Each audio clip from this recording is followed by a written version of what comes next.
মদিনায় যত মুনাফিক ছিল জমের মতো ভয় পাইতো সাইয়েদনা ওমরকে। শয়তানদের লিডার ইবলিসও ভয় পেত ওমরকে। বিশ্বনবী বলেন ওয়াল্লাযী নাফসি বিয়াদিহি, ওমর ওই সত্তার কসম যেই সত্তার হাতে আমার আত্মা, মা লাকিয়াকা শাইতানু সালিকান ফাজ্জান ইল্লা সালাকা ফাজ্জান গায়রা ফাজ্জিক। ওরে ওমর, শয়তান যদি তোমারে কোনো রাস্তায় দেখে, ইবলিস যদি তোমারে কোনো রাস্তা দিয়ে হাঁটতে দেখে, ইবলিস ওই রাস্তা রেখে দিয়ে অন্য রাস্তা দিয়ে হাঁটে। ইবলিসও সাইয়েদনা ওমর ফারুককে দেখলে, এই রাস্তা দিয়ে দেখলে ওর বাপের কি ও জীবনে এই রাস্তা দিয়ে হাঁটবে না, এই রাস্তা ধুইয়া ওই আরেক রাস্তা ধরবে, চিল্লায় পড়েন আল্লাহু আকবার। কাফেররা ভয় পেত, মুনাফিকরা ভয় পেত, শয়তান ভয় পেত, এমনকি বিশ্বনবীর বিবিরাও ভয় পেত। সুবহানাল্লাহ পড়েন। বিশ্বনবীর বিবিরা বিশ্বনবীরে ধরলেন, আমারে এটা কিনা দেন ওইটা দেন। বিশ্বনবী কয় টাকা নাই, ক্ষমতা নাই, সামর্থ্য নাই, বেশি কথা কইলে তালাক নিয়ে যাও, তোমাদের চেয়েও সুন্দরী অনেক সতী সাধবী নারী আল্লাহ ব্যবস্থা করে দিবে। বিবিরা মাঝে মাঝে খুনসুটি করতো, নবীরে ধরতো, এটা নাই ওইটা নাই, এটা দেন। একবার সব বিবিরা টাইট করে ধরছে, ও নবী আয়েশার ঘরে যেদিন থাকেন সাহাবারা বেশি হাদিয়া পাঠায় কেন, আমাদের ঘরে যেদিন থাকেন পাঠায় না কেন? কালকে জুমার নামাজের পরে ঘোষণা দিবেন সবার ঘরে সমান সমান হাদিয়া। নবী কয় আমি হাইতান্ন। ও মিয়া, কে হাদিয়া দিবে, কটুক দিবে, এটা কি ইমাম সাহেবের কাজ? ইমাম সাহেবের বাসায় কে কোন দিন কি খাওয়াবে, কি গিফট দিবে, এটা তো কে যে গিফট দিবে তার ব্যাপার। বিশ্বনবী বললেন আবু বকরকে সবাই ভালোবাসে, তাই আবু বকরের মেয়ের ঘরে যেদিন আমার ডেট পরে থাকার সময় ওই দিন হয়তো বেশি হাদিয়া পাঠায়, তোমাদের ঘরে পাঠায় না, আমার বলার কোনো সুযোগ। বিবিরা কয় না, আপনারে বলতেই হবে। নবী কয় আমি পারবো না, বিবিরা কয় পারবেন। ইন দ্য মিন টাইম দরজার উপর থেকে কে যেন সালাম দিল, আসসালামু আলাইকুম ওয়া রাহমাতুল্লাহ।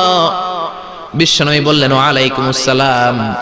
বিশ্বনবী বুঝতে পারলেন সালামটা আমার ওমরের সালাম। বিশ্বনবী সালামের উত্তর দিয়ে বিবিদের দিকে তাকায়, দেখে একটা বিবি ওর সামনে নাই, সব উদাও, ভ্যানিশ হয়ে গেছে। ওই যে ওমর, সুবহানাল্লাহ পড়বেন না? এই জন্য ওমরকে শয়তানও ভয় পেত। আমাদের বাচ্চাদেরকে, আমার মেয়ে একটা মাত্র মেয়ে, খাইতে চায় না, শুধু আমার মেয়ে না, অধিকাংশ বাচ্চাদের এই অবস্থা। ওরা আম্মু দিক দিয়ে খাওয়ায়, আবার দৌড় দেয়, আবার আমি খাওয়াই, আবার কান্নাকাটি করে, বলে গল্প শোনাও, তাইলে খাবো। এখন গল্প শোনাইলেও খায় না। বর্তমান সময়ের ছেলে মেয়েগুলো এরকম, এত জ্বালাতন করে, খেতে চায় না তো বলতে হয় বাঘ আসবে বাঘ, সিংহ আসবে সিংহ, সিংহ মামা আসবে, ঘুমাও ঘুমাও, এগুলো আমরা বলি না? বড় দোষী তো আপনারা কি বলেন? বাচ্চা যদি না ঘুমায়, না খাইতে চায়, এগুলাই তো বলে। বাঘ আসবে, বিড়াল আসবে। মদিনাতে ওমরে ফারুক যখন খলিফা, মদিনার কোন বাচ্চারা যদি না খেতে চাইতো, না ঘুমাইতে চাইতো, মদিনার মায়েরা বলতো তাড়াতাড়ি ঘুমাও, ওই যে ওমর আসতেছে, ওমর। আল্লাহু আকবার। কি শাসক ছিলেন সাইয়েদনা ওমর! সবাই সমান, উনার বিধান, উনার রীতি সবার জন্য সমান। মদ খাওয়ার অপরাধে নিজের কলিজার টুকরা ছেলে আবু শাহমাকে 80টা বেত মেরেছে। হাদিসটা দাঈফ, তবে শিক্ষা আছে আমাদের জন্য। 80টা বেত মেরেছে। এক রাওয়াতে পাওয়া যায় বেত মেরে ছেলেটাকে আহত করে ফেলেছে, আর এক রাওয়াতে পাওয়া যায় পিটাতে পিটাতে ছেলেটাকে দুনিয়া থেকে শেষ করে ফেলেছে। ছেলের মুখে গন্ধ পেয়েছে। আর শরীফতা খামরান, কিরে মদ খাইছস? কয় না বাবা, শরীফতু নাবিজ, আমি নাবিজ খেয়েছি। নাবিজ খাওয়া যায়। নাবিজ হচ্ছে রাতের বেলা আরবরা দুধের মধ্যে শক্ত খুরমা ছেড়ে দেয়।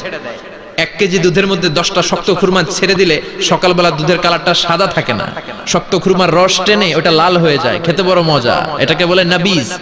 কিন্তু সকালেই খেতে হবে।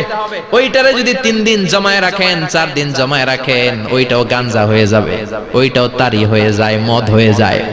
সাইয়েদনা ওমরের ছেলে এই কাজ করেছেন, একটু তারির স্বাদ নেয়ার জন্য 4 দিন রেখে দিয়েছে। সাইয়েদনা ওমর বললেন কি খাইছস? কয় মদ খাই নাই। নাবিজ খাইছস? এদিকে আয়। ইফতাহ ফামাক, মুখ খোল। হা করার পরে মুখের সামনে নাক নিয়ে গন্ধ দেখে, মদের গন্ধ, কলারটা ধরে মসজিদে নববীতে নিয়েছেন। ইন দা মিন টাইম মসজিদে নববীতে জোহরের নামাজ হয়। নিজের ছেলেকে মসজিদে নববীর উস্তুয়ানা বলে, উস্তুয়ানাতু মসজিদে নববী, মসজিদে নববীর পিলারে বেঁধেছেন। যেহেতু উনি খলিফা, মসজিদে নববীর ইমাম, জোহরের নামাজের ইমামতি করলেন, সালাম ফিরালেন, আসসালামু আলাইকুম ওয়া রাহমাতুল্লাহ, আসসালামু আলাইকুম ওয়া রাহমাতুল্লাহ। সালামের পর বললেন মাকানাকুম ইনদানা হাদ, সুন্নতের পর বসে যাবেন, আমাদের একটা হদ আছে, আল্লাহর দেয়া যে বিধান বিচার এটাকে আরবিতে বলে হাদ, প্লুরাল হচ্ছে হুদুদ। আমাদের হুদুদ আছে, মানে গুরুদণ্ড আছে। বসবেন, হাজার হাজার মানুষ সবাই ওযু করে যখন ঢুকতেছিল দেখে আবু শামা পিলারে বাঁধা। সবাই তো আশ্চর্য, কি আজীব তামাশা, প্রেসিডেন্টের পোলা বাঁধা। নামাজের পরে বাইরে আসার পরে হাজার হাজার মানুষ তাকিয়ে আছে, কানাঘুষা শুরু হয়ে যায়। সবাই বলে কি হয়েছে? ওমর কয় আমার টানাটানি করা যাবে না, এই যে থামেন থামেন, এখন টানলে কি হবে আমি জানি, খুব বিশৃঙ্খলা হবে, দাঁড়ায় শোনেন, দাঁড়ায় শুনলে ডবল সোয়াব। আমি চলে গেলে এরপর আপনারা টানাটানি করে ঢুকেন। কথা শুনতেছেন তো? মনোযোগ আছে? লোকদের মধ্যে কানাঘুষা। প্রেসিডেন্টের ছেলে, কেউ কয় ওমর মনে হয় মারবে না, যেহেতু নিজের ছেলে তো একটু ধমকি টমকি দিয়ে ছেড়ে দিবে। কেউ কেউ বলে না, ওমর তো এত সহজ মানুষ না, মদের বিচার তো 80টা বেদ, মনে হয় 40টা মারবে। কেউ কয় না 80টাই মারবে। ওমর চেয়ারে বসে জল্লাদরে ডাকলেন, বললেন ইবদা বিসমিল্লাহ, নে চাবুক শুরু কর। বাইতুল মাল থেকে শক্ত সাইজের একটা চাবুক আনবি। জল্লাদ চাবুক এনে দাঁড়ালেন। ওমর বললেন ইবদা বিসমিল্লাহ, শুরু কর। জল্লাদ মারতে শুরু করেছে। ওয়াহিদ, ইতনাইন, তালাতা, 3টা মারার পরে এক থাপ্পড় মেরে জল্লাদকে 3 হাত দূরে ফেলে দিলেন। ধমক দিয়ে বললেন তুই চাবুক মারস নাকি চাকরি বাঁচাস? আসলে জল্লাদ কিন্তু আস্তে মারে নাই, দেহের যত জোর ছিল জোর দিয়ে মেরেছে, কিন্তু ওমরের পছন্দ হয় নাই। ওমর বলে আইন্দাকা তালাতা আইন্দে ওয়াহিদ, তোর হিসাবে চাবুক মারা হয়েছে 3টা, আমি ওমরের হিসাবে মায়ের হয়েছে 1টা। চাবুক আমার হাতে দে, আমি 2 নাম্বার থেকে শুরু করি। ওমরে ফারুক 2 নাম্বার শুরু করলেন। 2, 3, এক একটা চাবুক মারে, ছুপ ছুপ করে চামড়া ছিলে, রক্তগুলো মসজিদে নববীর বারান্দার পিলারের মধ্যে লাগে। ওমরের চেয়ে শক্তিশালী দ্বিতীয় কোনো পুরুষ মদিনার জামিনে ছিল নাকি? ওমরের হাতের মাইর। ছেলেটা চিৎকার দিয়ে বলে বাবা, ও আব্বা, আর মদ খাবো না, ছেড়ে দেন, আর খাবো না। মদ তো আমি খাই নাই, আমি খেয়েছি নাবিজ, 3-4 দিন রাখার কারণে একটু মাতলামি হয়েছে আমার। আব্বা এবারের জন্য ছেড়ে দেন, আর খাবো না। ওমরের কঠোর হৃদয়ে কোনো দয়া মায়া আসে না, মারতে লাগলেন। এবার আবু শাহামার মা ওমরের বউ পায়ের মধ্যে ওমরের পায়ে পড়ে ডেকে বলে, ও ওমর, আমার কলিজার টুকরা ছেলেটারে মারিস না। 30টা বাড়ি মারা হয়েছে, আর বাকি 50টা বাড়ির জন্য এক একটা চাবুকের বিনিময়ে আমি এক একটা উট আল্লাহর রাস্তায় সদকা করব রে ওমর। সাইয়েদনা ওমর বলে, আরে নিয়ে যাও। আবু শাহামার মা উট দিয়ে আল্লাহর জাইন চাবুকের বাড়ি থেকে একটা বাড়িও কমানো যাবে না, 80টা বাড়ি দেয়া পর্যন্ত পৃথিবীর কোন শক্তি আবু শাহামারে আমার হাত থেকে ছুটাতে পারবে না। আবু শাহামার মা কাঁদতে লাগলো। ওমরের মনে দয়া মায়া হয় না। 40টা বাড়ি মারার পরে ছেলে বেহুশ, 50টা মারার পরে আবু শাহামা দুনিয়া থেকে শেষ। সবাই নিস্তব্ধ নীরবতা, পিন ড্রপ সাইলেন্স, পিন পতন নীরবতা। রাগে তখনও গড়গড় করছে ওমর। সাইয়েদনা ওমর বললেন, গোসল দে, জানাজা দে, কবর দে। কবর দেওয়ার পরে ওই কবরের উপর 51 নাম্বার থেকে মারা শুরু করলেন। 52, 53, 60টা, 70টা, 80টা চাবুকের বাড়ি কবরের মধ্যে বিশাল বিশাল বড় বড় বাড়ি মেরে আঘাত করে আল্লাহরে ডেকে বললেন, আল্লাহ,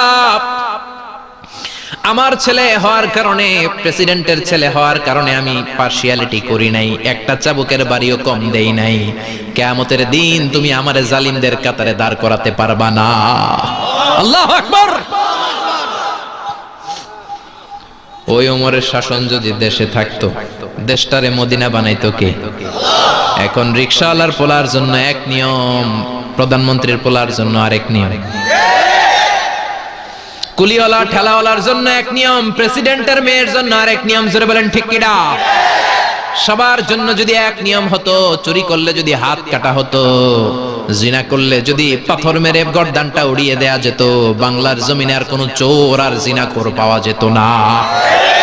চুরি করলে হাত কাটো কার আইন? তবে এটা কলা চোর, মুরগি চোর, ডাব চোর, আম চোর না।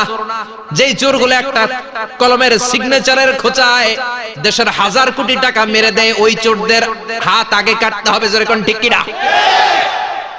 এক কলমের খোঁচায় শেয়ার বাজার খাইয়া ফেলায়, হলমার্ক খাইয়া ফেলায়, দেশের টাকা সুইজারল্যান্ডে পাঠায়, ওই চোরগুলার হাত। জোরে বলেন ঠিক কিনা? এজন্য বিশ্বনবী বলতেন, আসাদুহুম ফি আমরিল্লাহি উমর, আল্লাহর দিন বাস্তবায়নে সবচেয়ে কঠোর সাহাবী ছিলেন ওমর। আবু বকর ছিলেন নরম, ওমরের মেজাজকে গরম বানাইছে কে? এই জন্য ইসলামের মধ্যে যেমনি সহনশীলতা আছে,